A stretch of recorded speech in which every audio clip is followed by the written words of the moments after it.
Bom dia, meu nome é Anderson, sou professor de História e vamos falar sobre a Guerra do Paraguai. Mas antes de falar sobre a Guerra do Paraguai, digam oi ao Thanos.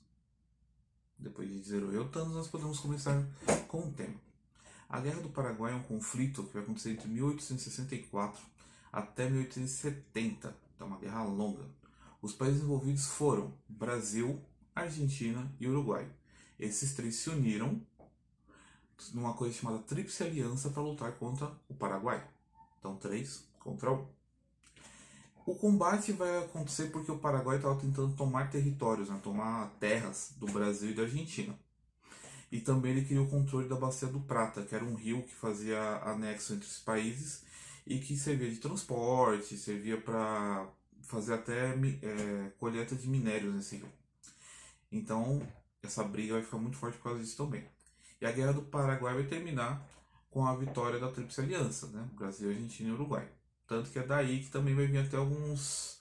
A Argentina e o Brasil vão se embicar um pouco já desde essa época, daí que vai começar uma certa rivalidade, porque tanto o Brasil quanto a Argentina acha que os acordos comerciais depois não foram bons um pro outro. Então eles acham que um tentou roubar o outro e vai vindo uma implicância desde aí.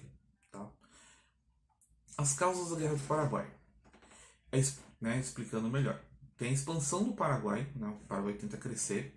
A Guerra do Paraguai vai ter um ditador, né, durante essa guerra chamado Solano Lopes. E ele quer criar o Grande Paraguai. Ele quer fazer um território gigantesco. Porque o Brasil é imenso, ele queria um território paraguai bem grande também. Para isso, ele queria pegar áreas do Brasil e da Argentina e que pudesse chegar ao mar. Porque o problema é que o Paraguai não tem mar. E você sem porto, você tem um problema porque você depende de outros países para acessar o porto, né, para poder fazer importações. Ainda mais que naquela época tudo que vinha de fora vinha de navio.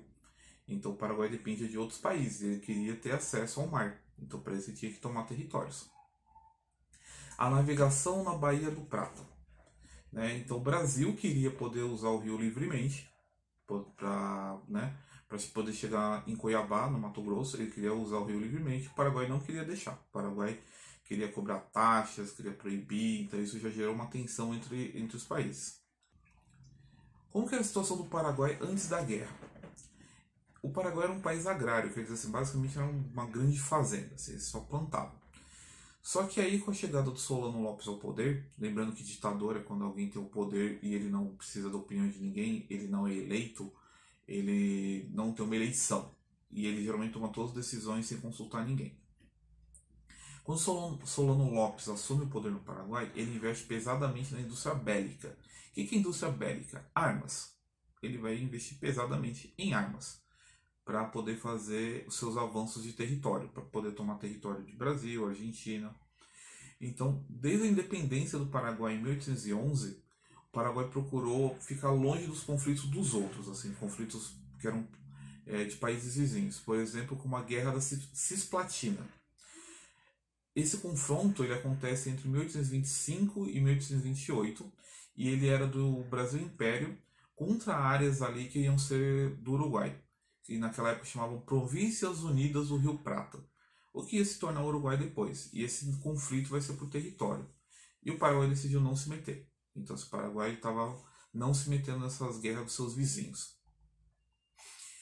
Em 1862, quando Solano Lopes vai assumir o poder, né, ele vai continuar nesse plano de tomar territórios e tentar aumentar o Paraguai. Só que ele, para isso, precisava de apoio e para isso ele começou a se unir a grupos que pensavam como eles.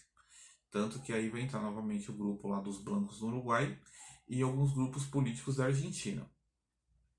No Uruguai, né, os blancos, eles poderiam permitir que o Paraguai chegasse a usar o porto em Montevidéu. Então, esse apoio era importante porque o Paraguai precisava de um porto. O Paraguai não tinha porto, né? Eles não tinham acesso ao mar. Então, eles queriam um grupo político que apoiasse eles. Então, os blancos apoiavam e falavam que, não, beleza, se a gente ganhar, se a gente virar líder do país, vocês podem acessar aqui o nosso porto. Então, o Paraguai apoiava os blancos. Já na Argentina, Solano Lopes apoiava um grupo chamado Federalistas, que eles eram inimigos do presidente Bartolomeu Mitre. Que o presidente Bartolomeu Mitre já era um presidente, eleito pelo povo, mais ou menos naquelas, né? Que era só o pessoal que tinha dinheiro, o pessoal que sabia ler, mas já era uma eleição. E os federalistas eram o pessoal contra esse presidente. Então o Paraguai também se colocou como aliado desse grupo. Então a Argentina já via novamente o Paraguai como inimigo. Vamos falar da situação do Uruguai, né? Quando o Uruguai conquistou a independência deles em 1825, o país foi dividido entre duas facções. Lembra que eu falei antes? Que eram os blancos e os colorados.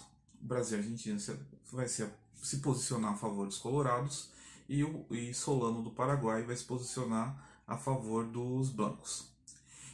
Em 1864 vai começar um conflito dentro do Uruguai, onde os colorados vão tentar tirar o chefe, né, do Uruguai do poder, chamava Bernardo Berro, tá?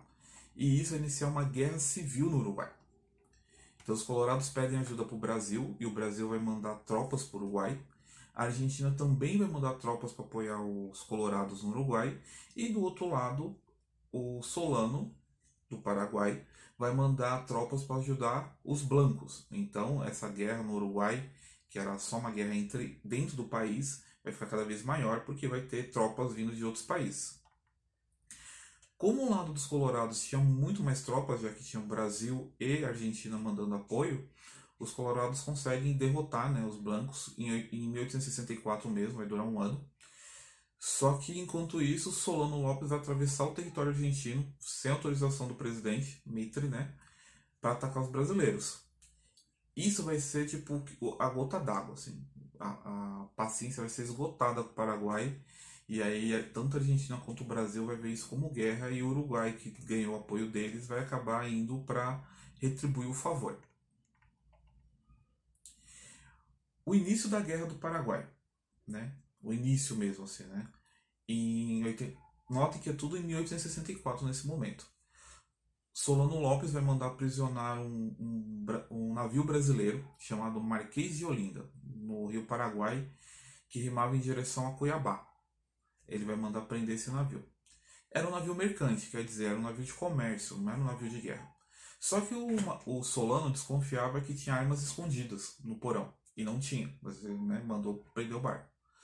E logo em seguida ele atacou a cidade de Dourados, em Mato Grosso. No ano seguinte, já em 1865, tropas paraguaias vão atravessar o território da Argentina, sem autorização novamente, e vão atacar o Rio Grande do Sul. E nisso eles vão tomar o Rio Grande do Sul. O Rio Grande do Sul vai ser tomado. Então, meses depois, o território seria retomado pelo Brasil no que vai ser chamado de Batalha do Riachuelo. Riachuelo é uma região lá do Rio Grande do Sul, que o Brasil vai ter que entrar em guerra com os paraguaios para retomar o Rio Grande do Sul, mas por um tempo o Rio Grande do Sul foi do Paraguai. Com toda a bagunça que o Solano, né, o ditador do Paraguai, estava causando, né, ataques, invasões de território argentino, ataque ao Brasil, foi o momento que nasceu o Tratado da Tríplice Aliança, né, foi quando foi formado esse grupo oficialmente de Brasil, Argentina e Uruguai contra Solano do Paraguai. Esse tratado vai surgir em 1º de maio de 1865. E esses três países vão se unificar. E quem vai comandar as tropas, né, desses três países é o presidente da Argentina, Bartolomeu Mitre.